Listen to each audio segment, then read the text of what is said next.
Alors, j'ai fait la connaissance d'un homme sur un site. Alors, le site, elle me dit que c'était Jackie et Michel rencontrent. Un site de plan. Il me semblait sympa jusqu'à ce qu'il commence à me faire un vrai interrogatoire sur mes pratiques sexuelles. Ce à quoi j'ai commencé à répondre et je lui ai indiqué que je préférais que l'on se découvre avant, que je préfère la spontanéité plutôt que de remplir un formulaire, qui n'a eu l'effet que de me refroidir. Mais il a quand même continué. Puis quand je lui ai demandé s'il m'avait écouté, il s'est emporté et m'a dit que dès que l'on parle de sexualité, je n'assume pas, que je suis une casse-couille, que je lui fais perdre son temps. Je l'ai donc bloqué de WhatsApp. Il m'a recontacté par le site, pour me dire qu'il s'en voulait à mort de s'être énervé, parce qu'il avait vu que j'étais une femme gentille, qui avait été patiente, qu'il a ramé avant et qu'il est sincère. J'ai donc continué à lui parler. On a convenu d'un rendez-vous pour se rencontrer en vrai. Tout ça, c'était par message interposé. Il est persuadé que l'on se plaira et qu'on couchera ensemble. Je ne peux m'empêcher d'avoir un doute sur son honnêteté, même s'il est maintenant sympathique et respectueux. J'ai même presque l'impression qu'il est accro alors qu'on ne s'est pas encore vu. J'ai du mal à le comprendre. Qu'en pensez-vous? Est-ce que c'est risqué de le voir? Eh ben oui, c'est risqué de le voir. Est-ce que entre VIP, vous voulez donner un conseil à donc, cette personne dont je garde le prénom anonyme qui a posé cette question en VIP? Bon, déjà, bien sûr, la formation et les différentes FAQ disponibles dans le club peuvent répondre déjà à beaucoup de questions. Mais bon, moi déjà, j'irai pas sur Jackie et Michel le plan cul là parce que j'ai rien contre les sites libertins, par exemple Wild ou voilà. Mais libertin est plus respectueux que site de plan cul, tu vois. Donc, comme site de plan cul, t'as 90% d'hommes pour 10% de femmes et plein d'hôtesses. Le mec est un affamé. Le mec, t'as l'impression qu'il est accro, mais en fait, t'es peut-être la seule vraie femme qui lui répond. Donc moi, je te réorienterais plutôt vers un site comme Wild, éventuellement si t'es libertine, ou vers Adopte un mec. Pas forcément vers d'autres sites de plan cul comme ça, qui sont souvent des arnaques. Donc ce qu'elle décrit là, c'est un gars qui sait pas contrôler ses émotions, sa frustration, ce qui est un énorme red flag. Donc il ne fait aucun doute que il a rien compris en fait. Il est juste revenu parce que peu de femmes lui répondent et donc il t'a dit ce que tu voulais entendre. Donc oui, c'est risqué de le voir parce que en fait, tout simplement, si le mec il réagit comme ça à la frustration, imagine tu le rencontres et finalement t'as pas envie de lui, tu vois que c'est un mec qui réagit très mal à la frustration, il est capable de s'énerver et tout devant toi. Donc oui, un mec comme ça laisse pas trop la place au doute. Que là, tu es en présence d'un mec qui essaye de te manipuler pour niquer, en fait. Et surtout qu'il sait pas contrôler ses émotions. Donc si tu es en face de lui et que tu veux pas coucher avec lui, finalement, tu peux pas savoir comment il réagira. Donc très très très bonne question. Avis. Premièrement, mauvais site, exactement. Et deuxièmement, attends, ça passe vite. Finalement, le mec veut juste baiser, il te prend pour une fille très libérée, il veut donc assouvir ses fantasmes. Un jour sur Mythique, un homme m'a dit, c'est la première fois qu'un homme me répond sur Mythique en 2 ans. Moi, j'ai fui direct du site. Oui, alors Mythique, c'est spécial. Ça peut être conseillé à des femmes euh, qui commencent à avoir 35, 40 ans. Souvent des femmes qui ont déjà des enfants, parce qu'il y a beaucoup d'hommes de la quarantaine et plus, et il y a beaucoup d'hommes, on va dire, déjà qui ont des enfants. Voilà, donc c'est pas voilà, moi j'ai 30 ans, Sandra, je crois que t'as 30 ans, moi je te conseillerais plus des sites comme Adopte un mec ou Wild ou voilà, mais des sites un peu plus jeunes, c'est mon conseil. Par contre, quand je coach un mec ou une femme de 40, 45, 50, c'est un truc qu'on peut envisager, Mythique. Voilà. Voilà pour cette parenthèse sur Mythique. Alors, donc, j'ai une question, ça je l'ai mise parce que ça peut aider beaucoup de femmes. J'ai du mal à jouir depuis mon accouchement. C'était il y a 3 ans. Alors, j'arrive à jouir quand je me touche toute seule. Voici ma question, qui passe sur le même sujet. Je lubrifie beaucoup naturellement et un ex m'a déjà reproché de ne pas assez sentir à cause de ça et que donc c'est ma faute s'il débandait. J'ai ensuite eu d'autres plans cul et j'ai eu moins de problèmes. Qu'en penses-tu? Est-ce qu'un homme peut débander ou ne plus rien sentir parce que c'est trop humide? Donc là, cette question VIP est intéressante pour toutes les femmes qui ont déjà accouché. Donc effectivement, il y a deux aspects. Il y a l'aspect physique et l'aspect psychologique qui sont très importants pour le lâcher prise. L'aspect physique, c'est très connu que après l'accouchement, il faut remuscler son périnée. C'est très connu, mais toutes les femmes ne le font pas. Par exemple, il y a les exercices de Kegel et d'autres trucs comme ça qui permettent de raffermir son vagin suite à son accouchement. Ensuite, il y a tout l'aspect mental. Parce que quand t'as accouché, t'as quand même fait sortir un bébé de toi. T'as quand même, je veux dire, c'est beau, mais c'est aussi choquant, tu vois, enfin, pas traumatisant, mais c'est choquant. Et ta relation à ton corps change.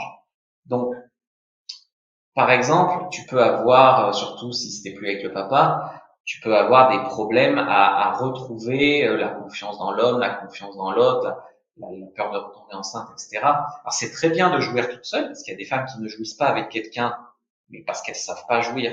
Là, je leur conseille de s'entraîner en se touchant.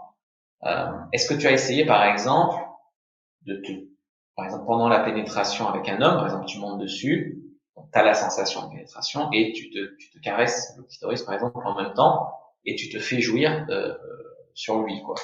Ça peut être une bonne transition pour retrouver l'orgasme avec quelqu'un.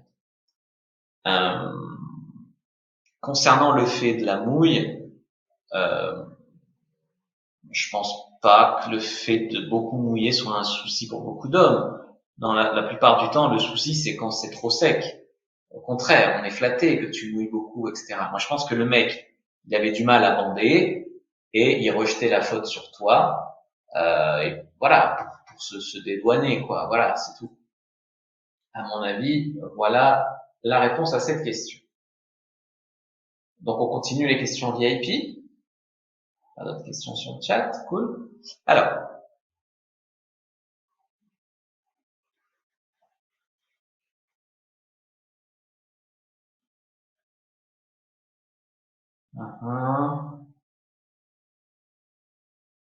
voilà ce qui s'est passé hier. J'étais en soirée dans un bar, j'avais un peu trop bu pour décompresser avec ma copine, une grosse semaine de travail. Je me suis fait beaucoup draguer, mais moi je cherche les hommes qui m'intéressent vraiment et je suis capable d'aller vers eux, de leur faire comprendre qu'ils me plaisent, et donc j'échange les numéros, et ça je le fais à petite dose en étant sobre, ce qui permet de bien sélectionner. Très bien. Là j'étais très alcoolisé, je me suis dirigé vers un mec, et inconsciemment, j'aime les pervers narcissiques et leur côté sauvage de mâle alpha dans le set. Hier soir, 3 hommes m'ont dragué, j'ai été attiré par un en particulier, on s'est regardé, on s'est attiré. Entre deux, ok, le mec me plaît, me propose d'aller dehors, et dans sa voiture, je l'ai suivi, je suis arrivé à la voiture, et là il m'a demandé direct si je prenais la pilule, on a baisé, et pendant qu'on le faisait, il a fait un truc trash qui m'a fait mal, même si j'étais ivre, j'ai eu mal quand même, il a mis sa main entière dedans. Ensuite, il n'a pas accepté de me donner son numéro. Ma pote a eu peur car j'ai disparu 1 heure. Je me dis que ce gars aurait pu être dangereux. Que penses-tu de la pratique de la main? Il était censé demander d'abord, on est d'accord. Alors ça, c'est une histoire très triste parce que c'est quelqu'un qui travaille dur sur soi, que j'ai beaucoup échangé avec, et qui mérite clairement d'être beaucoup mieux traitée. C'est une fille qui va très bien physiquement, très bien voilà, qui a une histoire voilà, qui a entamé son estime d'elle-même et qui depuis a fait des progrès, mais je trouve que la question avait sa place dans les questions VIP pour la question notamment de l'alcool et des mecs qui veulent te prendre sans capote, parce que c'est récurrent dans les coachings et dans les questions que vous m'avez envoyées. Donc évidemment, un mec sorti de nulle part, qui te demande direct si tu prends la pilule et qui t'enfourne comme ça, c'est dangereux. C'est un red flag. Tu dois fuir. Est-ce que tu prends la pilule? Tu fuis. Attends mec, tu sors d'où enfin, après le mec il donne même pas son numéro, mais Le mec, il s'est vidé, en plus, il t'a pas respecté, je veux dire, il t'a tellement humilié, comment tu voulais que derrière, il ressente une quelconque envie de quelque chose avec toi? C'est pas possible. Il s'est servi de toi, tu vois, il t'a humilié, il t'a pas respecté. Sans respect, il n'y a pas d'attirance. Ça veut pas dire qu'on peut pas avoir des pratiques hard. Ça veut dire que là, de son point de vue, il trouve une fille paumée, bourrée dans un bar. Direct, elle accepte d'aller dans la voiture, il la ken sans capote, il lui met la main dedans, il lui fait mal. Après, elle veut son numéro. C'est-à-dire qu'il la respecte tellement pas et elle s'abaisse à lui demander son numéro. Tu vois. De son point de vue là, c'est très violent. Donc, ce qu'il faut en retenir ici, c'est que euh, moi j'ai eu dans le coaching homme un mec qui aimait prendre les strings dans sa bouche et qui est par ailleurs un mec tout à fait bien intégré, tout à fait beau gosse, tout à fait bien. Mais c'est son truc. Et il arrive chez des femmes et première fois qu'il couche avec elles, il bouffe leur string. Et il me disait mais pourquoi elles veulent pas me revoir? Parce que c'est un fétiche. Donc tu dois pas le faire.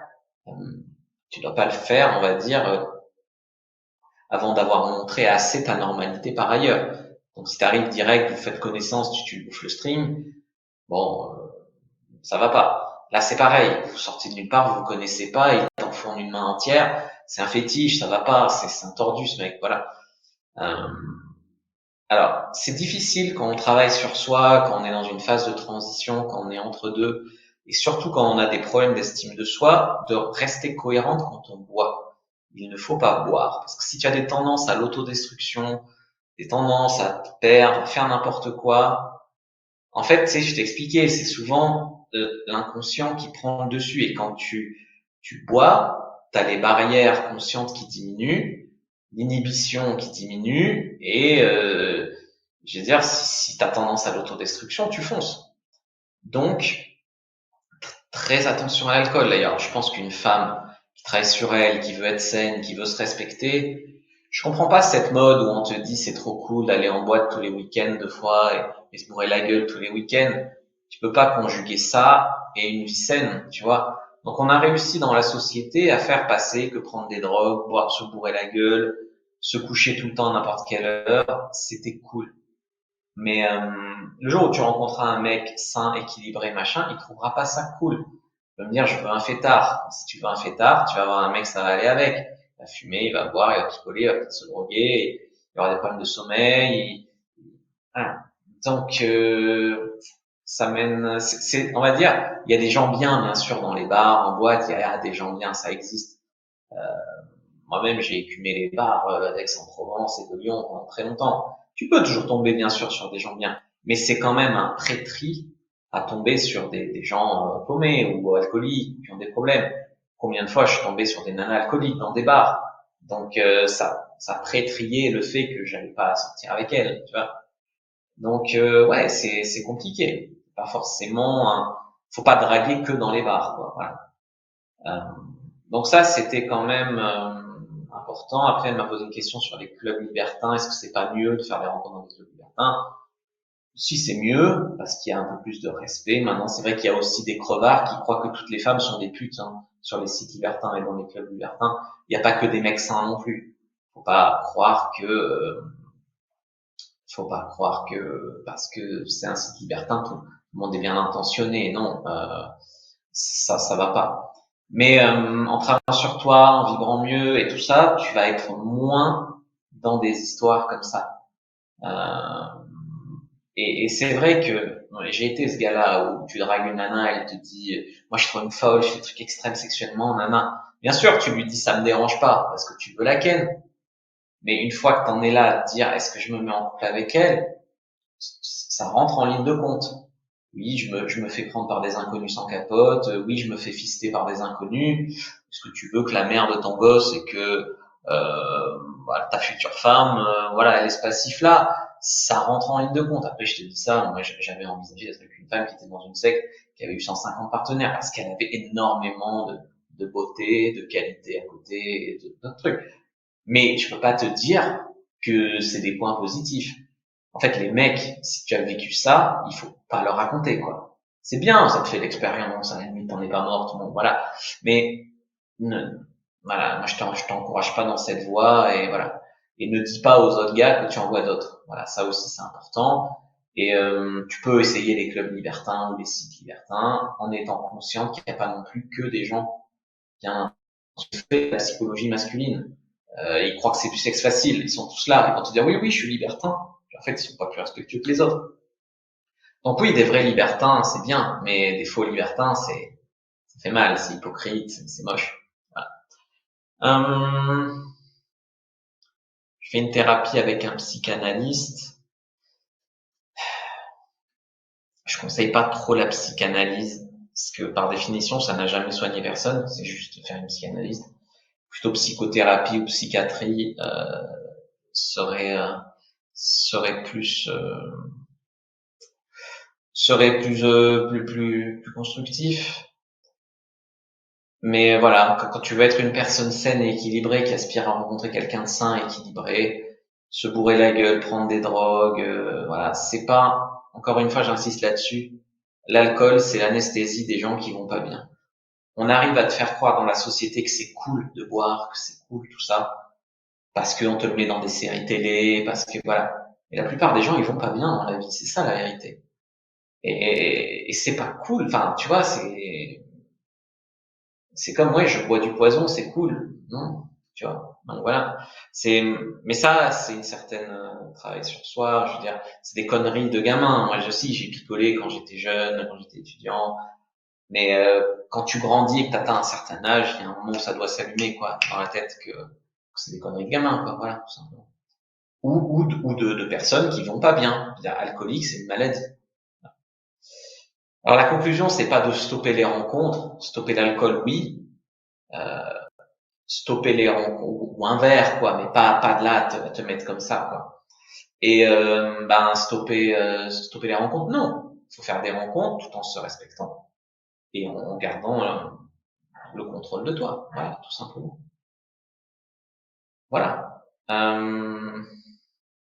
Très instructif ces questions VIP, n'est-ce pas? Très bien. Pas de questions sur le chat, je continue. Alors, j'ai commencé à discuter avec un homme le 28 janvier sur Tinder. On s'est vu 3 fois. On aurait aimé se voir plus, mais c'était pas possible de mon côté à cause de mes examens. Il a 31 ans, on a 5 ans d'écart. Ok, donc elle est plus jeune. Pas marié, pas d'enfant, il est en pleine reconversion professionnelle. Il travaillait dans le conseil informatique, aujourd'hui dans une école de comédie musicale pour être comédien. Côté de cela, il a une entreprise. Ça fait 3 semaines qu'on se voit régulièrement. Il m'a proposé d'être sa Valentine. Ok. Je dois le revoir mercredi. Donc, je suppose que c'était la Saint-Valentin. Je n'étais pas dispo aujourd'hui à cause d'examen. Ah oui, non, c'était pas la Saint-Valentin, mais ils ont décalé leur Saint-Valentin. Ok. Déjà, il faut savoir qu'on a fait des nuits blanches au téléphone. On se parle tout le temps. Il m'écrit. Si je ne lui écris pas, il est vraiment investi. Ça fait plaisir. Ok.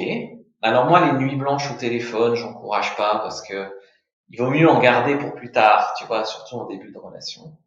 Maintenant, le fait qu'il écrive le premier, qu'il soit investi, je trouve ça bien. En plus de ça, il est très demandeur pour me voir. Le premier rendez-vous, on a été dans un bar à tapas. On a passé la soirée ensemble, c'était vraiment cool. On a bien discuté, on a rigolé, on a chanté, on s'est rapprochés, on a couché ensemble le premier soir et ça n'a rien changé de son côté. Il n'a pas changé de comportement et moi non plus, au contraire, ça nous a rapprochés. Très bien. On a énormément de points communs, on est en accord sur énormément de choses importantes pour nous deux. On a visiblement les mêmes envies et les mêmes attentes d'une relation et sexuellement, c'est le feu entre nous. On est vraiment sur la même vibe. On a tout le temps envie l'un de l'autre, c'est le top. Ce week-end, on a passé le vendredi soir et le samedi entier ensemble. C'était top aussi. On avait même envie de rester ensemble le samedi soir, mais lui avait sa soirée d'anniversaire et moi un mariage le lendemain. Alors là, le là, c'est le problème des histoires. Elles parlent pour les deux. On avait envie de rester ensemble, mais il pouvait pas. Non, tu avais envie, mais il t'a dit qu'il avait peut-être envie, ou tu en as déduit que tu espères le dire. Là, c'est toujours difficile de vous répondre quand il faut faire la part des choses entre ce qui relève de l'interprétation et ce qui relève de, on va dire, les faits factuels. Factuel, qu'est-ce qui te dit, enfin, surtout la suite de l'histoire, n'en donne pas envie. Alors,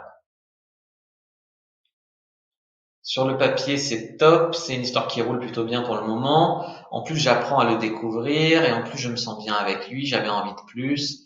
Il m'appelle ma chérie, mon cœur, il se comporte comme si on était ensemble, ses actes sont en cohérence avec ses mots et c'est cool.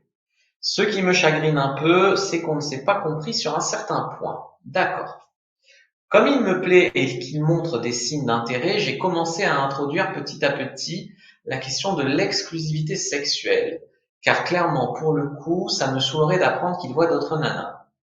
Au début, il m'a dit exclusivité sexuelle égale couple, donc c'est trop tôt, et qu'il ne voudrait pas prendre une décision pour revenir en arrière.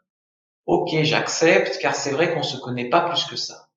Finalement, quelques jours après, il m'a dit qu'il songeait de plus en plus à l'exclusivité sexuelle, qu'il en avait envie, que je lui plaisais, que tout était simple et naturel avec moi, qu'il se sentait bien, qu'il avait envie de plus que du sexe, et qu'il me considère un peu comme sa chérie parfois. Et d'ailleurs, et c'est à partir de là qu'il a commencé à m'appeler chérie, et à me proposer d'être sa Valentine. Il m'a dit aussi qu'il n'allait plus sur le site où on s'est rencontrés, qu'il avait arrêté de parler aux autres filles et qu'il n'avait pas envie de voir quelqu'un d'autre. Donc pour moi, ça revenait au fait qu'on était exclusif et donc j'en ai fait de même. Et ce week-end, on a fait l'amour sans se protéger, car pour moi, c'était une évidence, on s'accordait notre confiance mutuellement. Sauf qu'on a de nouveau eu une discussion ce matin là-dessus et il m'a dit que non, il n'a pas pris d'engagement, qu'en fait on s'est mal compris, qu'on n'est pas exclusif, même si dans les faits on l'est, car il ne va voir personne d'autre et qu'il n'en a pas l'envie, que moi non plus. Et il me dit qu'on ne pense pas exactement la même chose, juste pas de la même façon.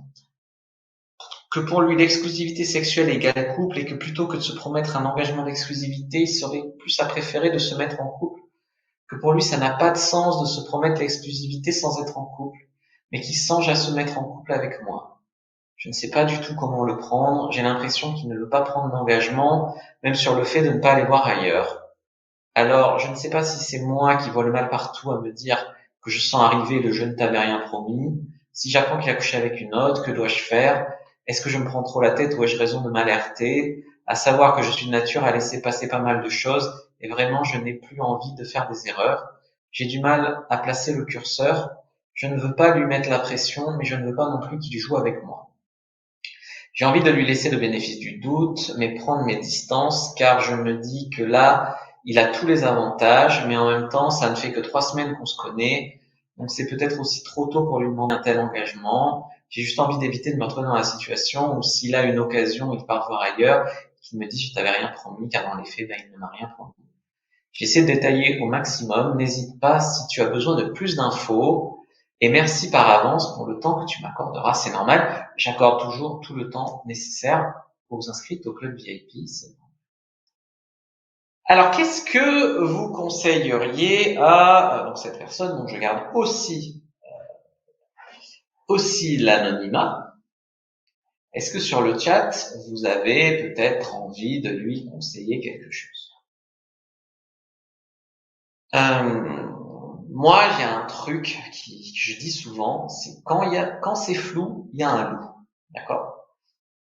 Elle est pas bête, elle a pas mal compris, elle est pas idiote. Il y a un moment où le mec a dit OK pour l'exclusivité. Il a ensuite obtenu ce qu'il voulait, c'est-à-dire coucher sans capote.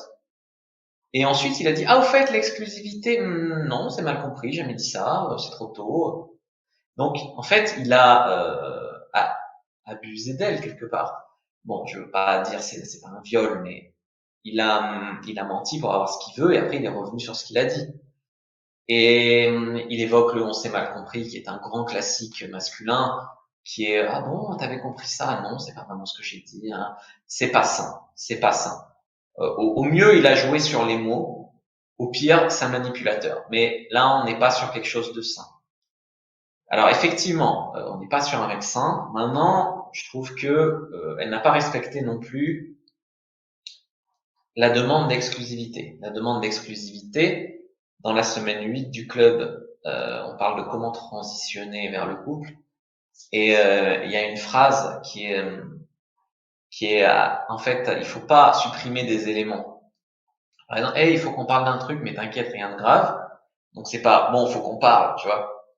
Ça reste léger. J'ai besoin de savoir si on est exclusif parce que moi j'aimerais bien, mais il y a d'autres mecs qui me proposent de se voir et je me demandais ce que tu fais de ton côté. juste pour être sur la même longueur d'onde. Donc ça, tu vois, elle a pas laissé entendre qu'elle avait d'autres choix. Et ensuite, ce qu'elle a pas fait non plus, c'est de dire, on pourrait essayer de voir ce que ça donnerait d'être exclusif et faire le point dans 15 jours pour voir si on a envie de continuer ensemble ou pas. Non, elle a demandé tout de suite l'exclusivité. Effectivement, lui, il a opposé exclusivité égale couple. Ça évite cette objection. Tu comprends? De dire, on essaye sur 15 jours et on voit. Malgré tout, si le mec voulait vraiment un couple, avait pas des intentions de jouer sur les mots, il n'y aurait pas eu cette objection. Je peux entendre que des fois, des mecs, ils ont peur d'engagement, tout ça. Cette objection-là, quand tu l'as, c'est que ça sent pas bon. Après, c'était quand même un peu trop tôt. Donc, ça fait à peine, pas tout à fait 3 semaines. Pour amener une discussion sur l'exclusivité, j'imagine qu'elle le sentait bien, qu'elle voyait des indicateurs au vert, etc. Faut quand même faire attention. Et elle s'est mise toute seule dans la situation où moi, il me plaît, j'ai envie de voir personne d'autre, j'espère que lui voit personne d'autre.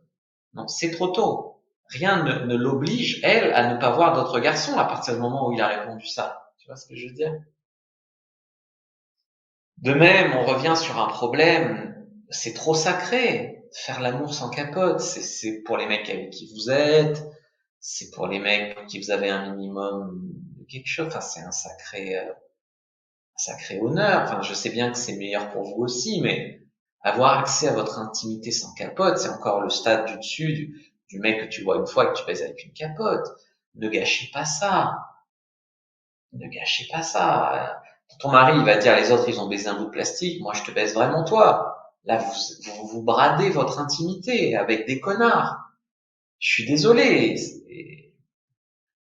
C'est beaucoup plus sacré de le faire sans capote. Il faut pas se précipiter. Il faut pas faire comme ça sans avoir fait des tests avec cette personne, sans, il n'y a pas de respect, quoi, là. Je veux dire, je dis pas qu'elle a forcément attrapé une saloperie, mais c'est envisageable. Et il y a plein de mecs qui mentent pour coucher sans capote. Et je dis pas qu'il y a pas de filles qui le font. Moi, ça m'est arrivé qu'il y ait des filles qui essaient de me monter dessus sans capote. Ça m'est arrivé, mais tu crois que j'ai envie de revoir ce genre de nana? Non, parce que parce qu'il y a un moment, ça s'apparente à de l'abus. Voilà. Donc que faire maintenant? Il faut pas laisser le flou s'installer. Il faut pas qu'elle se laisse s'endormir. Euh, ne plus coucher sans capote avec lui, sans engagement d'exclusivité de sa part, c'est une faveur. Lui en dire la raison, ça va poser des limites, ça va faire que tu vas te respecter. Et s'il veut pas d'exclusivité, tu lui en donnes pas non plus. T'as pas besoin de te vanter de voir d'autres mecs ou de revendiquer que tu vois d'autres mecs. Tu fais ta vie de ton côté, tu te protèges.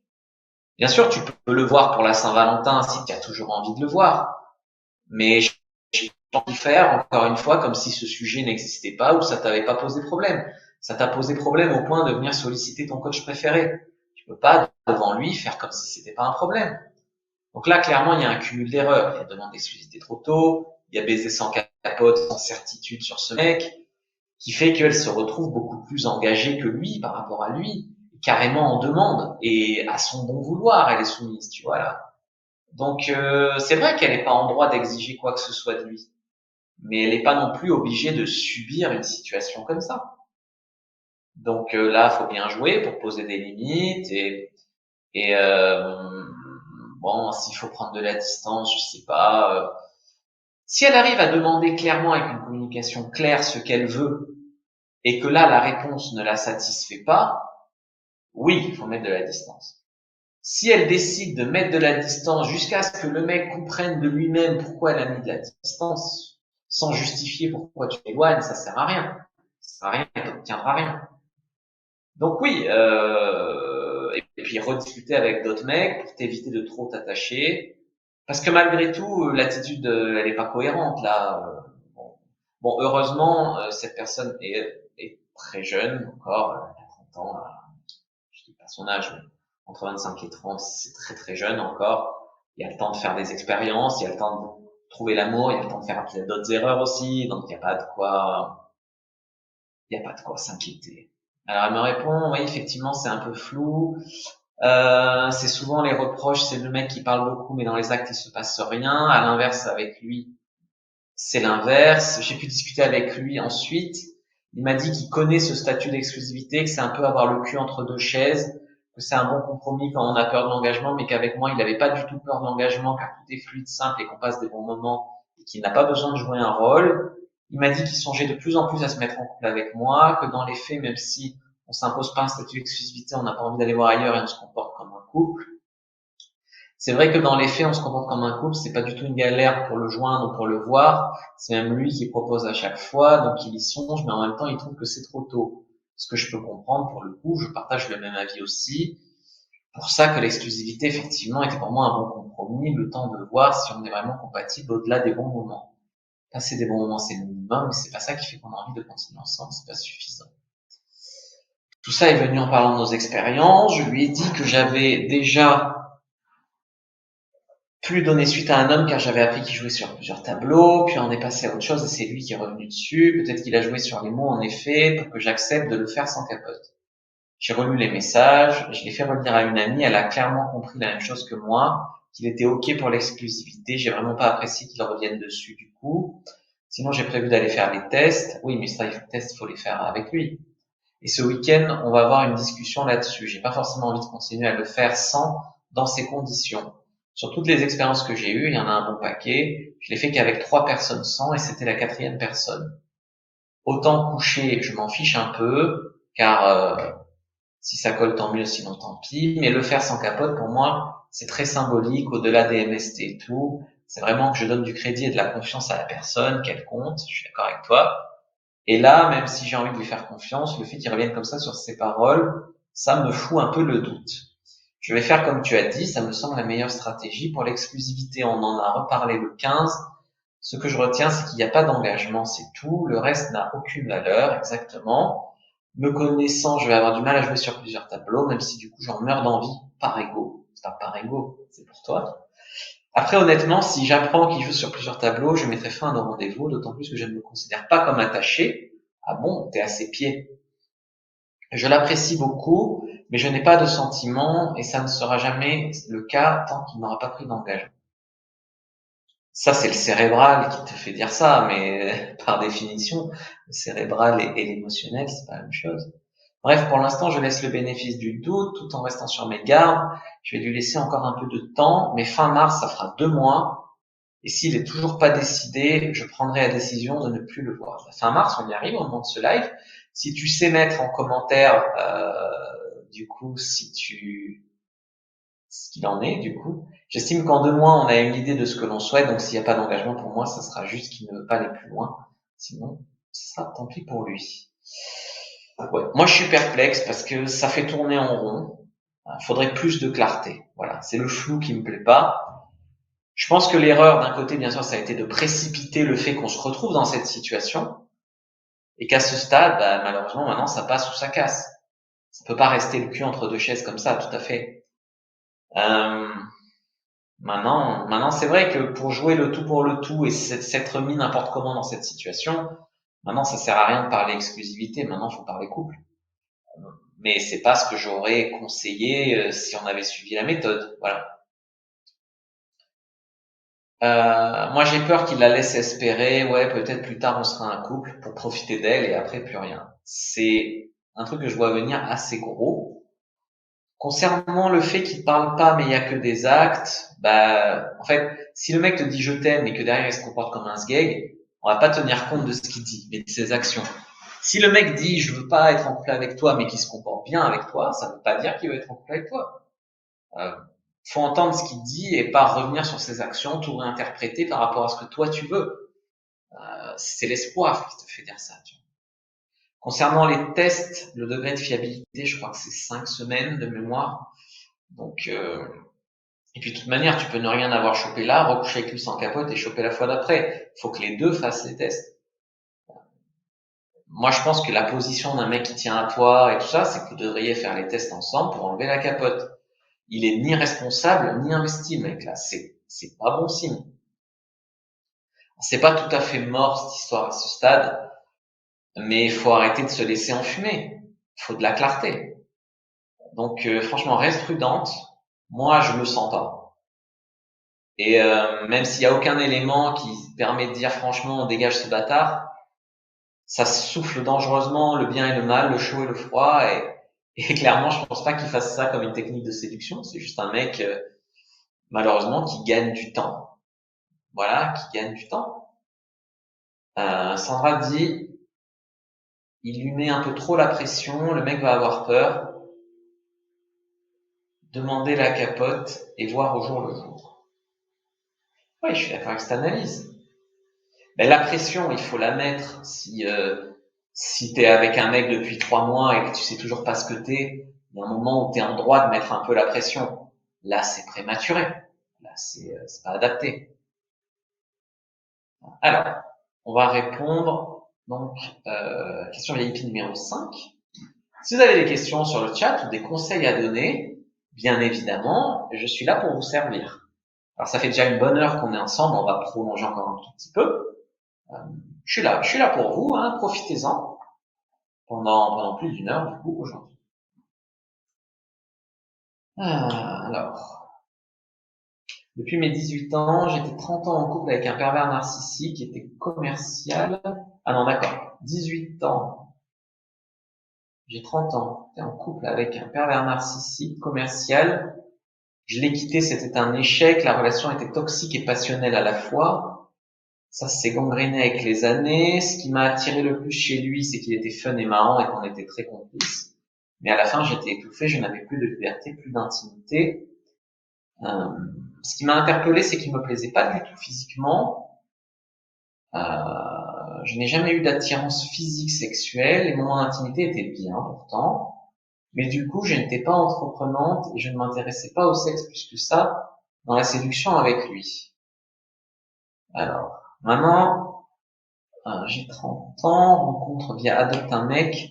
Peu de temps après première rupture, quand je l'ai rencontré, je n'ai pas eu de projection, de connexion importante, mais il était cool et beau. Je me suis dit pourquoi pas. On s'est revu quelques fois, on a démarré la relation. Je me suis pas laissé du temps pour rencontrer plusieurs autres. Petite erreur de débutante. Exactement, très bonne analyse. La relation a duré environ 1 an avec des breaks, car beaucoup d'ennuis, de la friend zone. Parfois, on ne baisait pas pendant 10 jours. Pas de séduction, il n'était pas entreprenant, mauvaise communication au niveau sexe. On se comprenait pas et j'ai mis cet homme sur un piédestal.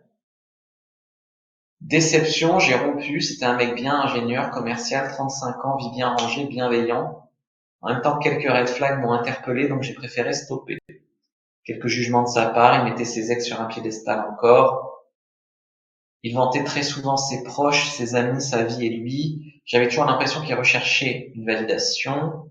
Il y avait aussi des soucis de compatibilité, un homme sérieux qui pense beaucoup à son travail, trop sûr de lui et narcissique.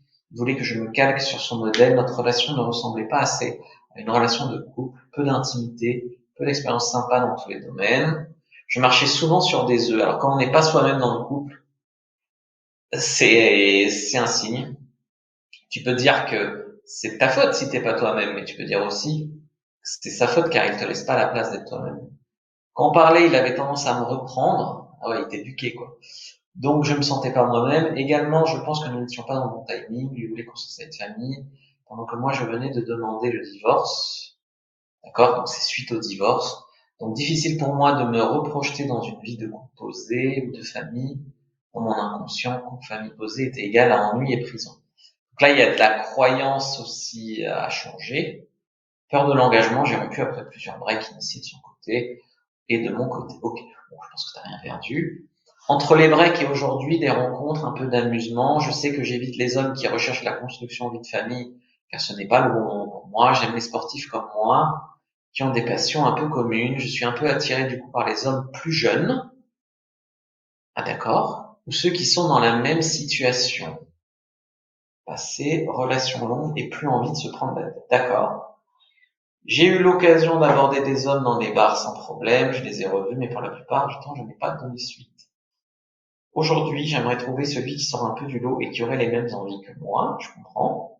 Également, je cherche un homme qui a une vie bien remplie, indépendant comme moi. Ok. Également, une personne ouverte d'esprit qui ne me juge pas. Ok. D'après mes 2 relations sérieuses, je vois bien que la relation ne fonctionne que quand l'homme est très commandant et souhaite que je m'adapte à sa vie. Je pense que ce type de personnalité ne me correspond pourtant pas. Je m'efface face à des gens qui prennent trop de place malgré mon caractère. Je me sens moins épanoui. J'ai besoin d'une personne qui ne porte pas de jugement et qui me tire vers le haut et non l'inverse. Oui, tu as besoin d'une personne bienveillante. Exactement. Puisque tu es relativement, on va dire, soumise et que tu te fais vite bouffer, soit tu travailles sur toi pour te construire et être plus forte mentalement, soit tu te mets dans les mains de quelqu'un de bienveillant, effectivement. Après mon ex-mari pervers narcissique, j'ai recherché le mec bien posé, mais je me suis ennuyé. Je pense qu'inconsciemment, j'aime les hommes qui ont beaucoup de caractère, un peu dominants, mais je sais que ce n'est pas bon pour moi. Je recherche donc l'un d'entre eux qui est comme moi. Tu peux tomber sur un mec bien alpha, bien dominant, qui a son caractère, mais qui est bienveillant. Pour moi, la clé, elle est dans l'intention qu'ont les mecs. Effectivement, si tu es plutôt soumise et plutôt à te faire bouffer dans une relation, faut que tu tombes sur quelqu'un qui fait le bien avec ce que tu es. Tu vois, tu es un diamant et soit on fait quelque chose de beau avec, soit on fait quelque chose de laid avec, tu vois. Donc, tu dis que tu fais des rencontres sur différentes sources, sites et applis, soirées, milieu professionnel. Donc ça, c'est une bonne chose parce que ça évite de tomber sur toujours le même type de mec. Donc, bravo sur ça et attention à l'alcool. Ensuite, tu dis vouloir chercher à mieux te connaître et à mieux comprendre ce dont tu as besoin chez un homme. Parce que on peut avoir envie de certaines choses ou croire qu'on veut certaines choses et avoir besoin d'autres choses. Par exemple, tu dis que tu veux un homme contrôlant, dominant, voilà. Tu as peut-être envie de ça. Est-ce que c'est quelque chose qui est bon pour toi? Ça dépend si c'est conjugué avec de la bienveillance. C'est bien ce qu'on a dit tout à l'heure.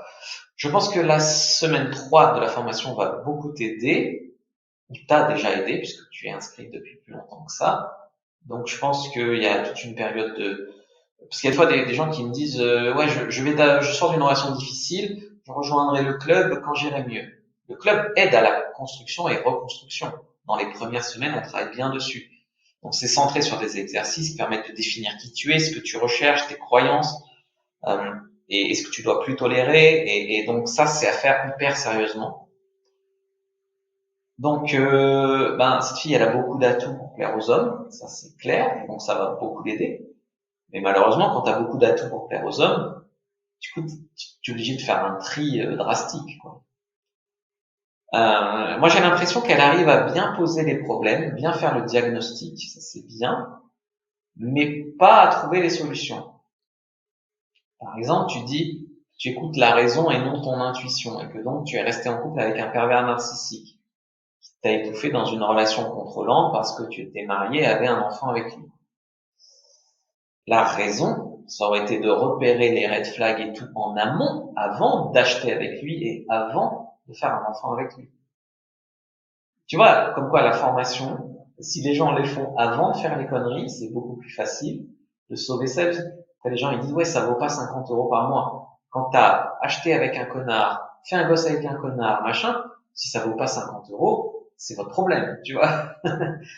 Après, maintenant tu dis que tu veux pas vraiment un couple, une relation libre, pour pouvoir partir en vacances avec une copine sans que le mec fasse la gueule. Non, t'as peut-être été avec un mec qui faisait la gueule quand tu partais en vacances avec une pote, mais ça va pas. Je veux dire, tu peux. Moi, je sais pas. Ma copine a le droit de partir en vacances chez sa mère ou même avec sa meilleure amie. Je veux dire, faire la gueule. Enfin, c'est se faire confiance, c'est accepter que chacun ait sa vie, qu'on soit pas seulement une entité. Alors, si effectivement c'est de ton côté, t'as besoin de prendre l'air de ton mec pour plus le voir, pour être bien, c'est mauvais signe. Mais dans une relation saine et équilibrée, on peut avoir des moments séparés. Concernant ta deuxième relation, tu as un schéma récurrent de tourner vers les commerciales.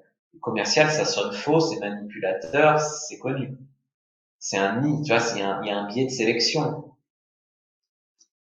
Donc, il faut pas te laisser entraîner dans tes histoires par cohérence, tu vois. Si tu es pas emballé au début, s'il y a des red flags au début, mais que tu dis oui, il a quand même 2, 3 qualités, il est beau, donc je reste.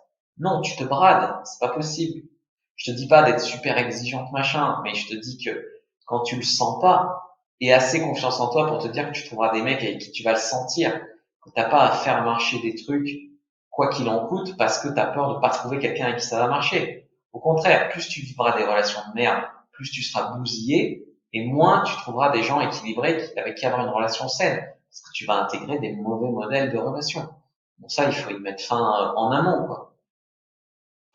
Parce que tu dis que tu t'ennuies bien avec les mecs bien posés, mais il y a des mecs bien qui veulent se poser, mais qui ont un peu de poigne et qui savent laisser un peu d'espace pour voir ses copines, mais qui sont pas ennuyeux. Par exemple, moi, j'ai la prétention d'être ça.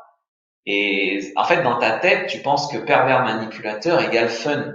Gros connard qui se sert de toi égale fun, et le reste égale... C'est là que ça coince. Euh, la question n'est pas de plus être en couple, de faire que s'amuser ou d'avoir que des relations libres ou des relations ouvertes. Faut pas jouer sur les règles du jeu, faut pas jouer sur le cadre, faut pas... Tu vois, c'est les gens qui disent j'ai fait n'importe quoi dans mes histoires, du coup je veux plus de couple. Non, tu dois travailler sur toi et apprendre à avoir des couples sains. C'est pas je vais plus faire de rencontres, je vais plus jamais être en couple, je vais travailler sur toi. C'est là clairement, je pense qu'il manque un écrou dans le raisonnement. Donc, par définition, toute relation doit rester relativement ouverte au début, dans le sens où si tu connais pas le mec depuis 3 mois, quoi, tu dois pouvoir l'observer et pas être surengagé. Donc, 3 mois, ça te laisse de la marge, tu vois. Là, le problème, c'est que c'est tout ou rien. Donc, l'exclusivité, ça se discute, ça se donne pas sans l'avoir en retour. Donc je trouve que tu as lucidement pointé une erreur, c'est que tu t'enfermes régulièrement trop vite en couple avec un mec, même si tu vois des red flags. Donc ça, il faut être clair sur ce qui est un deal breaker, ce qui n'est pas. Moi, je te conseille de pas te précipiter, de faire des rencontres, de trier, de t'affirmer un peu plus. La formation t'aidera d'arriver à mettre des limites. Les limites, c'est pas seulement ce mec me respecte pas, je mets une limite en le recadrant. C'est aussi, moi, j'ai envie de partir une semaine en vacances avec ma copine. Moi, je le connais depuis un mois, il a aucun droit de me le reprocher. S'il est pas content, il se trie tout seul. Le mec, il dégage tout seul. Effectivement, je mélange un peu les choses à cause de mon expérience passée. Je souhaite une relation saine, finalement, avec quelqu'un de cool. Parfait. Quand je dis que j'ai écouté un peu la raison pour ma relation, c'est plus dans le sens, je me suis marié, j'ai un enfant, je suis propriétaire, je vais essayer de sauver mon couple avant de tout foutre en l'air. Alors que finalement, j'aurais plus dû me dire, ce mari ne me respecte pas. Je dois partir pour mon bien-être et ma santé. Merci pour cette analyse. Effectivement, on peut faire des vacances entre copines en étant en couple. Mais quand on a plus envie de faire des sorties entre copines que de voir son mec, je pense que c'est pas bon. Dans ce cas, j'associe mon ex à l'ennui finalement. En fait, c'est pas j'ai plus envie, c'est je peux avoir envie de voir mes copines et je peux envie de voir mon mec. Un mec ne remplace pas les copines. Sinon, ça veut dire que quand t'es en couple, tu vois plus tes copines. Donc là, tu vois aussi que t'as pas non plus une bonne image du couple. Effectivement, aujourd'hui, quand je rencontre quelqu'un qui me plaît, j'attends, je ne me considère pas en couple, attendre les 3 mois pour nommer la relation me paraît être super alternatif pour les deux. Voilà. Très bien. Ça, c'est toujours difficile une fois que le mal est fait, de sortir d'une situation où t'es marié, où t'es propriétaire, et par espoir et par cohérence, tu t'enfonces. L'idée, c'est vraiment d'arrêter les frais avant d'être pieds et poings liés avec un mec qui est pas pour toi. Même si on maîtrise pas à 100% un certain nombre de facteurs, on peut réduire les risques de manière très significative vis-à-vis de qui on rencontre ou pas. Et si tu as plus envie de partir avec une copine qu'avec ton mec, il y a un souci, oui, mais il faut aussi accepter des fois de se manquer dans le couple. Moi, ça me choque pas qu'en début de relation, une nana parte 3 jours ou 4 jours avec sa meilleure amie et que le mec attende. Il faut savoir garder sa liberté. Donc, quant au fait de rencontrer des mecs plus jeunes, je sais pas, ça doit te garantir que tu vas pas t'engager avec, sauf que je suis sûr que tu te poses la question aussi, même pas, c'est pas un critère qui me paraît déterminant, qu'il soit plus jeune ou plus vieux, c'est pas, voilà. Est-ce que vous avez des conseils pour cette personne? Sinon, je continue. Je continue. Alors, j'ai été en couple pendant plus de 10 ans, soit 22 ans à 32 ans avec un homme qui me plaisait, mais dont je n'étais pas sûr de mes sentiments. À cet âge, c'était le seul qui semblait être attiré par moi sans que ce soit sexuel.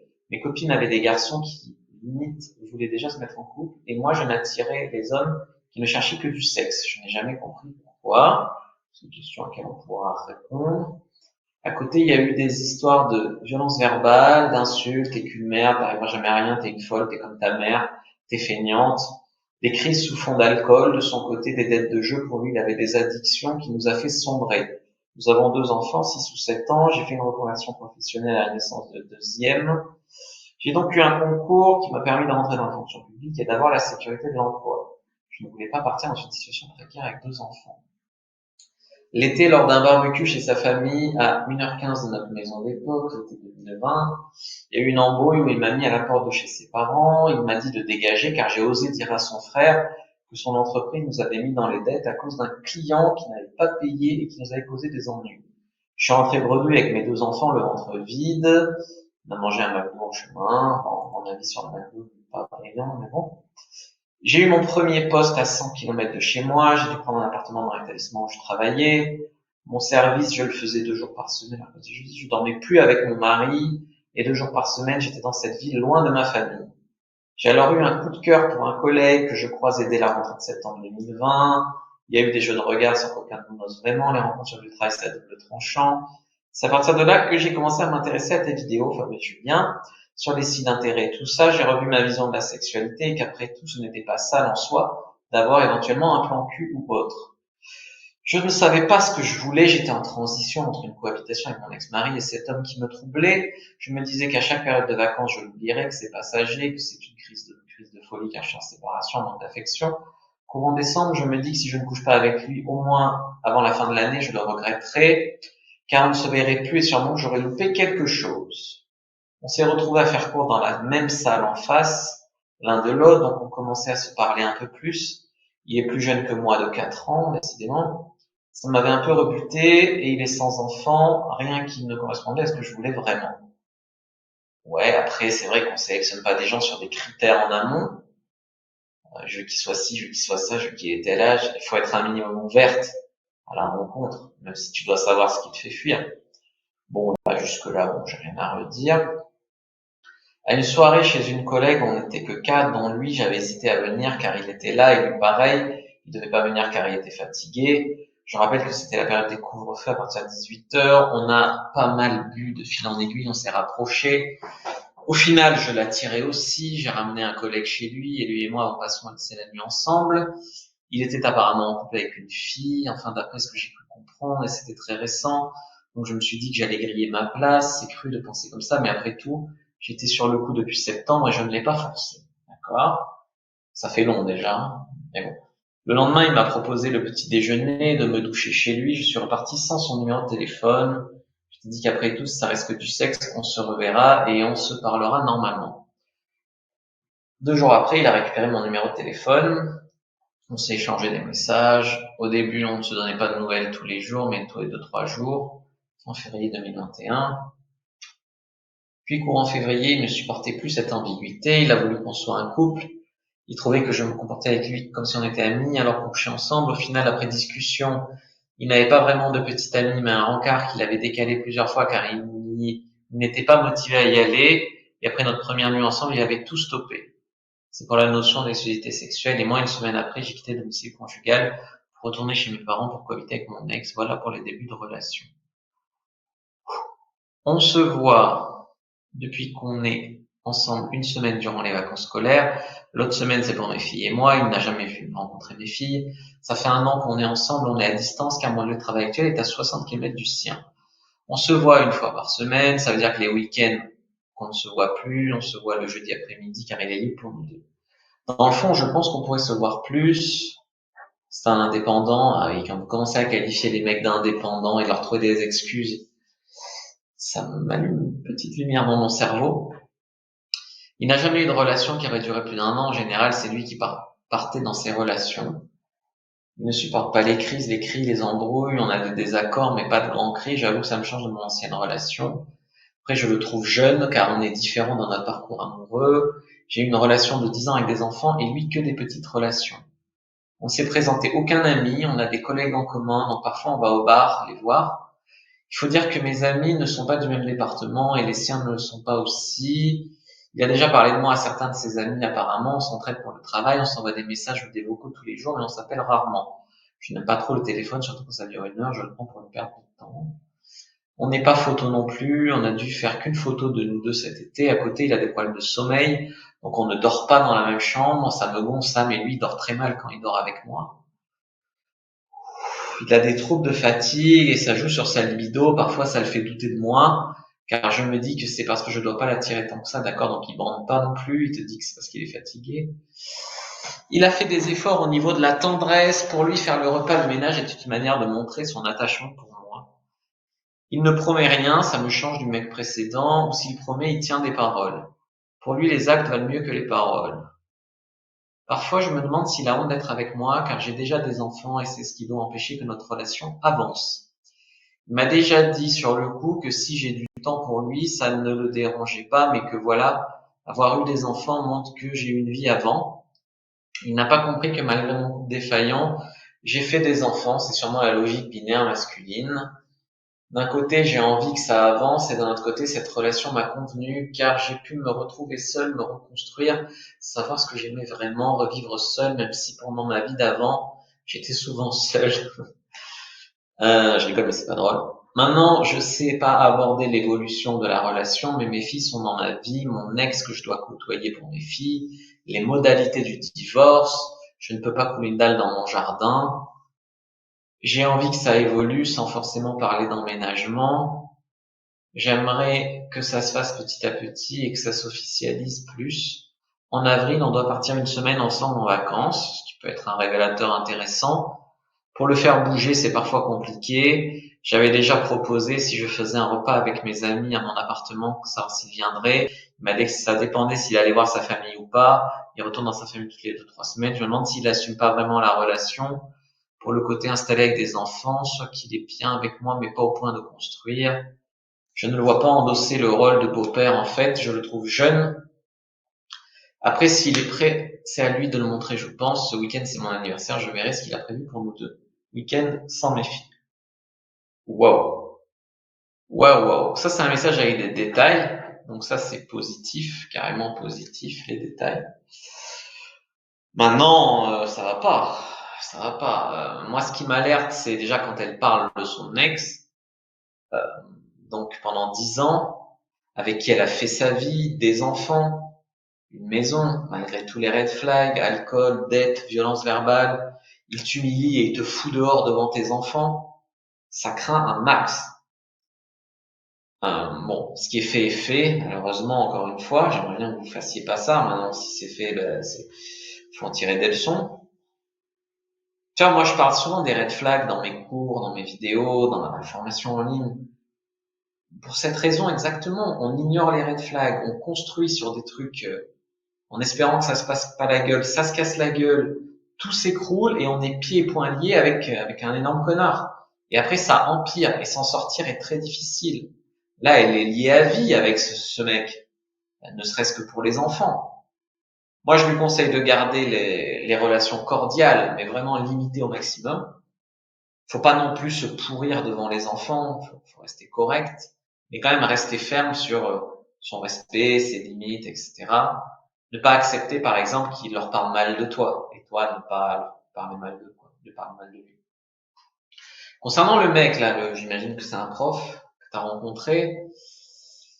Alors, ça va être direct. Je pense que tu étais habitué à un niveau tellement minable de relation que là, tu es dans un truc qui est à peine correct et ça te convient. Moi, ça me paraît très bancal. Dans le club, tu as l'onglet FAQ, questions-réponses. Regarde celle sur l'engagement. J'ai répondu à toutes les questions qu'on m'avait posées sur l'engagement. Tu trouveras énormément de réponses sur les relations à distance, etc. Déjà, là, le mec, il te dit qu'il a une copine, mais il couche avec toi, ce qui est une raison suffisante déjà pour le dégager. Tu peux y voir effectivement une mention « je vais prendre sa place », mais tu peux aussi y voir un embobineur qui réécrit un peu les faits, qui trompe ses nanas dès qu'il en a l'occasion. Voilà. Je note également quelques autres red flags, le fait de faire chambre à part, les difficultés sexuelles, le fait que tu excuses et que tu trouves des circonstances atténuantes à tout chez lui, ça me plaît pas. Le problème principal, c'est que tu es dans une sorte de plan cul avec exclusivité qui n'avance pas, qui n'évolue pas. Tu te considères en relation à distance car il a vaguement parlé de couple une fois. et il n'y a pas vraiment d'action de sa part qui est en congruence avec ça. Et surtout, ça fait plus d'un an, cette situation. Je mets toujours des limites. Entre 3 et 6 mois, tu dois savoir ce que vous êtes. Là, ça fait plus d'un an que tu es là-dedans. Donc, je rappelle des petits repères temporels à titre indicatif. Hein. Ça donne un ordre de grandeur, on va dire, pour une relation saine qui avance. Déjà, il faut rencontrer les mecs et se voir, par exemple, sur Internet, voilà, à peu près dans les 7 jours où tu discutes avec. Après, tu peux faire entre 1 et 3 rendez-vous avant de s'embrasser et de coucher ensemble. Ça, c'est 2 semaines. Après, pendant les 3 premiers mois, ben, vous faites connaissance, vous tissez votre toile, vous essayez de vous voir de plus en plus. Une fois par semaine devient 2 fois par semaine, 3 fois par semaine. On amène la notion d'exclusivité au bout de quelques semaines, voilà. Entre 3 et 6 mois, on pose la question du couple, parce que l'exclusivité ne suffit plus, il faut un peu d'engagement. C'est interdit après 6 mois d'être dans une zone de flou. Le mec vous connaît assez pour savoir si vous êtes une nana avec qui il pourrait se mettre ou non à ce stade. Donc il n'y a aucune raison au bout de 6 mois de pas savoir ce que vous êtes. Si au bout de 6 mois il sait pas ce qu'il veut, ça peut durer 5 ans comme ça. Si toi tu mets pas une limite ou un cadre.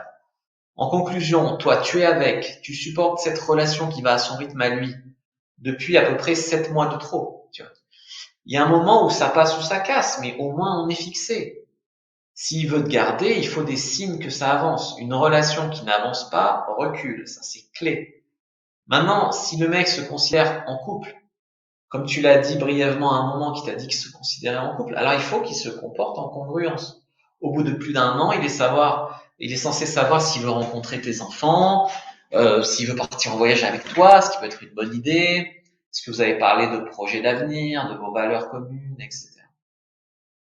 Donc là, après, j'ai reçu encore un éclaircissement. Alors, merci. Hein. Je suis marié jeune, malgré le fait que je voulais partir. J'ai appartenu à une communauté religieuse considérée comme une secte. J'ai grandi dedans, je n'avais pas un modèle de couple sain non plus. Mes parents se disputaient souvent à cause de l'argent. Ma mère est dépensière impulsive, impatiente. Dans cette communauté, on fréquente toujours dans l'objectif de se marier. C'est pas ce que je voulais au fond de moi, surtout que dès le départ, ce mec était jaloux et impulsif. Ma mère et certaines personnes m'ont fait revenir vers lui après le mariage. J'étais embourbé dans une histoire où je ne voyais pas la finalité. J'avais pensé plusieurs fois à me suicider, car c'était insupportable. Ah ouais, triste. Bon, je t'en ai quand même bien sorti. On me qualifiait de dépressive alors je l'étais pas. Ouais, t'as vu, enfin, la famille était toxique, la relation était toxique, il faut te sortir de là. Avoir réussi ce concours m'a permis de partir malgré mes 2 filles, très bien, donc tu es sorti de cette emprise-là. Dès la première, je voulais partir, puis j'étais enceinte de la deuxième, accident de préservatif un samedi soir. Ah bon.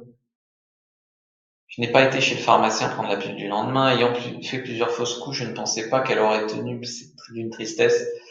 À côté, je ne le regrette pas, absolument pas d'avoir fait ma deuxième fille, d'accord? C'est juste les circonstances qui n'étaient pas appropriées dans le temps.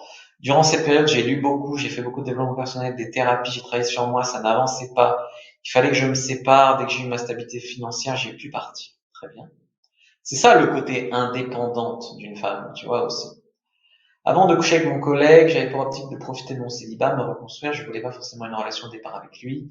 Il m'attirait, c'était tout. Il m'a dit qu'en fait, c'était une fille qu'il devait voir, mais qu'il avait décalé plusieurs fois avec elle pour annuler le lendemain de notre nuit ensemble.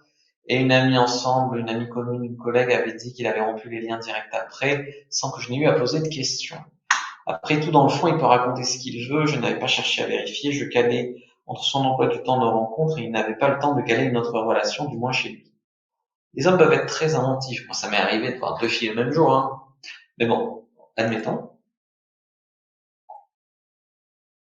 Au début, on dormait ensemble, on dormait mal, je lui donnais trop chaud, tu te fais culpabiliser. Il gigotait beaucoup, j'avais fini par partir du lit et dormir dans le clic-clac du salon chez lui. J'avouerai qu'en réalité, ça me manque de dormir avec quelqu'un, même juste une sieste. J'essaie de me faire une raison. On ne peut pas forcer quelqu'un de dormir avec soi. On est parti 2 jours pendant les vacances de février à l'hôtel, dormir dans des lits jumeaux séparés, il aurait préféré. On a dormi tous les deux dans le même lit, chacun de son côté. Quand il vient chez moi, je lui laisse ma chambre. Je dors dans la chambre de mes filles. En me relisant, je suis une bonne couillonne, mort de rire, exactement. Je sais qu'il n'aime pas les douches à deux ou les bains à deux, enfin avec moi. Je sais pas trop avec ses ex. Soi-disant, il complexe sur son corps car il a pris du poids. Oh, putain. Au début, le sexe, ça allait. Après, il y a eu des difficultés d'érection, la fatigue, le stress. Ouais, je pense que c'est autre chose. Il devait que se concentrer sur ce qui lui fait plaisir, dans le sens que d'après lui, pour un homme maintenir son érection, c'est beaucoup de concentration. C'est donc à lui de décider. Je m'étais dit que je devais le guider en lui prenant les mains, mais il n'a pas aimé. En général, c'est lui qui initie. Parfois, j'ai vraiment l'impression de ne pas l'attirer tant que ça, même s'il dit le contraire. Et il y a un phénomène d'habituation, d'acquisition, fusion-acquisition. Je lui ai même par message, pour maintenir le flirt, la séduction, proposé des photos de mes seins, car je trouvais qu'ils avaient grossi. Il a refusé les photos de mes seins en disant qu'il préférait le réel. C'est un peu vexant, mais je me suis dit que il a le droit de ne pas aimer. Il a dit avoir eu des relations, mais j'ai surtout l'impression qu'il ne connaît pas grand-chose au niveau des préliminaires. Tout ça sur la femme. J'ai acheté pour moi l'an dernier le guide du HPI sexuel, mais il faut être deux, effectivement, aussi. Chacun a un travail à faire de son côté. Avant, mon plaisir l'intéressait vraiment, mais là, je ne trouve pas. Je lui ai déjà dit qu'il n'y avait plus cette connexion. Il est dans son truc. Parfois, ça va, mais il n'a pas une grosse libido. Il avait traversé une période dépressive où il était fatigué, il dormait souvent, ça le saoulait de ne pas retrouver la forme et une bonne hygiène de vie. Il fait des examens médicaux sur des points factuels. Pour la phrase qu'un couple n'évolue pas mais recule, j'ai tout à fait raison. Une belle progression et septembre-octobre. On se voyait tous les jeudis après-midi pour un week-end sur deux. Je me dis que lorsque mes élèves seront en stage, on pourra même se voir plus d'autres après-midi. Au final, non, ce n'est pas arrivé. On a fini par se voir qu'un jeudi après-midi quand on ne se voyait pas les week-ends. Pour les projets, il dit qu'il a du mal à se projeter en général. Quand il parle de ses projets, je ne suis pas incluse dedans. Ce que je lui fais remarquer qu'on est plus qu'amis, on est plus des amis dans ce cas. Et pour lui, les amis ne couchent pas ensemble. Personnellement, j'avance mes projets seul. Je cherche un logement plus près de l'école de mes enfants. Je pense à leur bien-être et puis c'est tout. En fait, je me rends compte que je n'y connais vraiment rien en relation normale de couple. Je suis à la ramasse.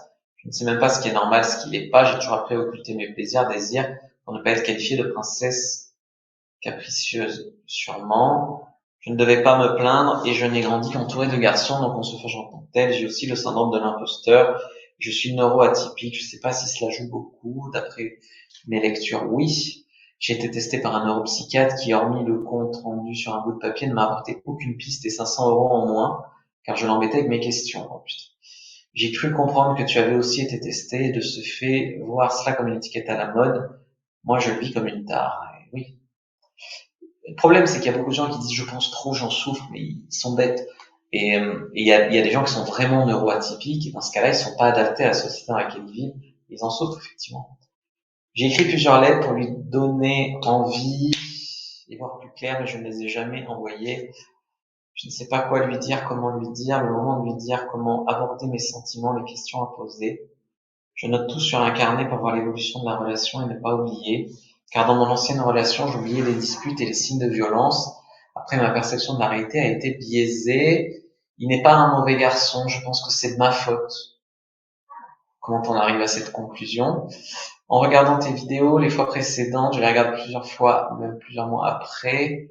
Je l'ai mis sur un piédestal, je me suis freiné sur mes envies, mes désirs pour ne pas le perdre, car c'était un vrai coup de cœur et que j'ai du mal pour mes relations physiques. Je déteste les contacts physiques avec les personnes, donc il est rare que je supporte qu'on me touche.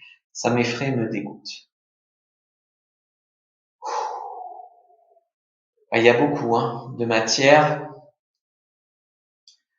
Il y a beaucoup d'interprétations dans ce que tu dis. Tu te laisses beaucoup culpabiliser, comme quoi c'est ta faute. Il y a beaucoup de j'espère que plus tard ça va être mieux et puis finalement non.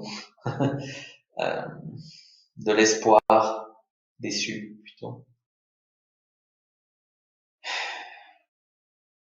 En fait, le truc c'est qu'avec ce gars, chaque chose prise à part, c'est pas grand-chose. Tu vois, c'est comme Macron, la guerre en Ukraine, s'il y a que ça, le Covid, s'il y a que ça, le scandale McKinsey, s'il y a que ça, le scandale Alstom, s'il y a que ça, l'inflation, s'il y a que ça. Mais si tu mets tout ensemble, ça fait beaucoup pour un seul homme. Et donc là, tu vois, quand tu mets tout bout à bout, on se demande vraiment ce que tu trouves à cette relation. Au final, tu le dis toi-même, c'est pas un mauvais gars, mais ça suffit pas. vous dormez pas ensemble, vous arrivez pas à dormir ensemble. Moi, la seule fois où j'ai pas dormi avec une fille, elle était vachement toxique, je faisais des insomnies avec elle. Donc, c'est un signe. Euh, il bande pas, il veut pas voir tes seins, je veux dire, il n'y a pas de sexualité. Vous dormez pas ensemble, il n'y a pas vraiment d'affection. Finalement, la relation prend le chemin où vous vous voyez moins. Il dit clairement qu'il t'inclut pas dans ses projets d'avenir. Je pense pas qu'il y ait de lettres à lui envoyer ou pas à lui envoyer. Tu as en droit de demander un certain standing dans ta relation. Et si le mec ne peut pas te donner ça, il faut que tu suives la formation du club et en trouver un autre. Question VIP numéro 7 qui m'a beaucoup touché. Suite au décès de mon conjoint en 2020, j'ai éprouvé le besoin de m'isoler pour pouvoir vivre pleinement mon deuil. Et j'en étais arrivé au constat que presque depuis 2 ans, j'avais apprivoisé cette solitude. Et j'étais à 200% dans le travail pour moins penser. Du coup, je me suis étonnée à être heureuse toute seule pour la première fois de ma vie. Je me disais que je n'avais pas besoin d'un homme et que j'avançais bien. Jusqu'à ce jour où un homme m'a contacté sur Facebook, un homme de mon village, et nous avons sympathisé. Il m'a touché comme je n'imaginais plus l'être un jour. Et au départ, c'est lui qui me chassait. Moi, j'étais sur la défensive, dans le contrôle, en mode autoprotection. Non pas parce que je suis comme ça de nature, car je n'aime pas les fuis-moi je te suis-moi je te suis, je n'aime pas les stratagèmes et les manipulations, je n'aime pas blesser les gens ou les snober. Mais plutôt par ma situation et mes craintes suite au deuil. Je pense qu'au fond de moi, je suis une vraie gentille et je n'ai pas envie de changer ma nature. Très bien. J'aime faire le bien autour de moi et que les gens se sentent bien avec moi. Mais je crois que j'ai fait tellement d'erreurs avec lui que je le fais fuir. Pourtant, je sais que c'est une belle personne avec des valeurs et qu'on a énormément de points communs. Je sais que ça pourrait marcher entre nous. Voici son dernier message qui m'a fait très plaisir et en même temps qui m'a blessé, car je ne sais pas comment faire pour qu'il voie la vraie moi. Je sais pourtant que le sexe n'est pas la meilleure partie de moi que je peux lui offrir. Je ne suis pas parfaite, mais je suis confiante en mes valeurs, en ma valeur. Mais j'ai vraiment l'impression qu'il ne veut que du sexe. J'ai beaucoup aimé notre discussion que je qualifierais plus de mignonne que de sexy. Mais pour que les choses soient claires, parce que j'ai l'impression qu'elles ne le sont pas, je serais ravie de t'emmener faire un tour sous ma couette, mais je ne veux pas que l'on craque l'un pour l'autre. Comprendre, je ne veux pas que tu tombes amoureuse. Trop compliqué et pas assez de stabilité des deux côtés. Ah bon. Donc, ami avec amélioré. Mais te connaissant, je doute que tu sois prête pour ça. Ce à quoi j'ai répondu. Après ce message, effectivement, je crois qu'une discussion est nécessaire. Tu penses lire en moi comme dans un livre ouvert. Laisse-moi prendre soin de moi toute seule. Personne ne m'a jamais fait faire quelque chose que je n'avais pas envie. Et je suis consciente de ma valeur et de ce que je suis d'accord ou capable de donner. Non, être conscient de sa valeur, ça se dit pas. C'est comme une fille qui dit j'ai confiance en moi. Ça se dit pas, ça se montre. Bref. J'ai décidé d'accepter sa proposition et de faire l'amour en amitié améliorée, comme il dit. Mais il ne sait pas encore que c'était non pas pour lui faire plaisir, mais parce que je suis en accord avec ça. Parce que j'ai besoin de me sentir désirée et touchée par les mains d'un homme à nouveau. Avec mon conjoint, nous avions une sexualité épanouie, je devais donc être confiante. Je ne sais pas si je vais arriver à me lâcher pour ces premiers rapprochements, et si je n'étais pas capable de me donner à nouveau, ou pas encore assez prête. Et si je tombais amoureuse de lui, est-ce que ça serait plus difficile du fait qu'il ne veut pas s'attacher? Penses-tu que la situation soit irrécupérable? C'est-à-dire, aurais-tu un conseil à me donner pour qu'une éventuelle relation puisse voir le jour entre nous? Tout d'abord, je pense que la période de deuil est toujours très délicate. Parce que d'un côté, c'est normal que la présence d'un homme te manque. Il faut être indulgente avec toi-même et patiente pour te reconstruire. Dans le club VIP, il y a une rubrique questions-réponses et je crois que c'est la rubrique engagement, non, c'est la rubrique se remettre d'une rupture. Il y a des parties sur le deuil. Malheureusement, il y a déjà eu des questions qu'on m'a posées là-dessus. C'est toujours très délicat parce que moi, ce que je regarde, c'est toi. Toi, tu avances bien, je trouve. Tu arrives à être de nouveau à peu près heureuse, à te reconstruire. Cependant, là, je vois commencent à se pointer des incohérences. Tu dis vouloir une amitié améliorée et ensuite tu dis est-ce qu'une histoire sera possible? Alors qu'un mec t'a clairement laissé dire qu'il voulait pas d'histoire. Donc si c'est vraiment ce que tu veux, comme tu sembles le dire, d'être touché par un homme et que tu as besoin de ça, il n'y a pas de honte. Et clairement, faut être indulgente avec toi-même, faut te reconstruire. Et si ça passe par là, ça passe par là. Donc voilà. Mais par contre, si toi, au fond de toi, tu veux être touché par un homme, mais tu veux également plus, et que si ça ne donne rien avec cet homme, comme ça va être le cas à 90% de chance parce qu'il te l'a dit, si tu sens déjà que tu tombes amoureuse alors que finalement vous vous connaissez à peine, je ne sais pas si vous êtes déjà vu, je crois que oui, mais en tout cas il faut se voir déjà avant de parler de ça. Quand tu fais une rencontre internet, ou quoi que ce soit, il faut quand même que ça soit se rencontrer tangiblement assez vite, quoi. Moi, j'ai peur que tu combles un vide, que tu sois peu paumé suite à un deuil, ce qui est normal. Et là, je te dirais, sois prudente, parce que quand le mec te dit clairement, c'est compliqué des deux côtés, nanana, non, ça veut dire, moi, je veux pas ça. Tu vois. Donc oui, bien sûr, toujours ça peut évoluer sur un coup de bol, mais moi, je miserais pas là-dessus, parce qu'il t'a dit ça. Mais plus que ça, où je te dis clairement que si tu arrives à te contenter de coucher avec un homme et que ça fait du bien, que ça t'aide, c'est tout à fait compréhensible et ça fait partie de la reconstruction. Si au final tu vas être beaucoup plus mal parce qu'au final au fond de toi tu te l'admets pas, mais ce que tu veux c'est reconstruire ou combler un manque et retrouver un ersatz de la personne que tu as perdue, attention. Je pense que c'est très dangereux, c'est très glissant. Est-ce que tu t'es fait accompagner pour ton deuil? Parce qu'on est vulnérable dans ces périodes-là. Un deuil, ça peut prendre 6 mois, 1 an, 2 ans. Se faire accompagner, ça aide. Et vraiment, il n'y a pas de honte, que ce soit psychothérapie ou en dépression avec un psychiatre ou même en EMDR. C'est un traumatisme, un deuil. Question pas facile. Ouais. Ouais. Alors, voilà pour vos questions VIP.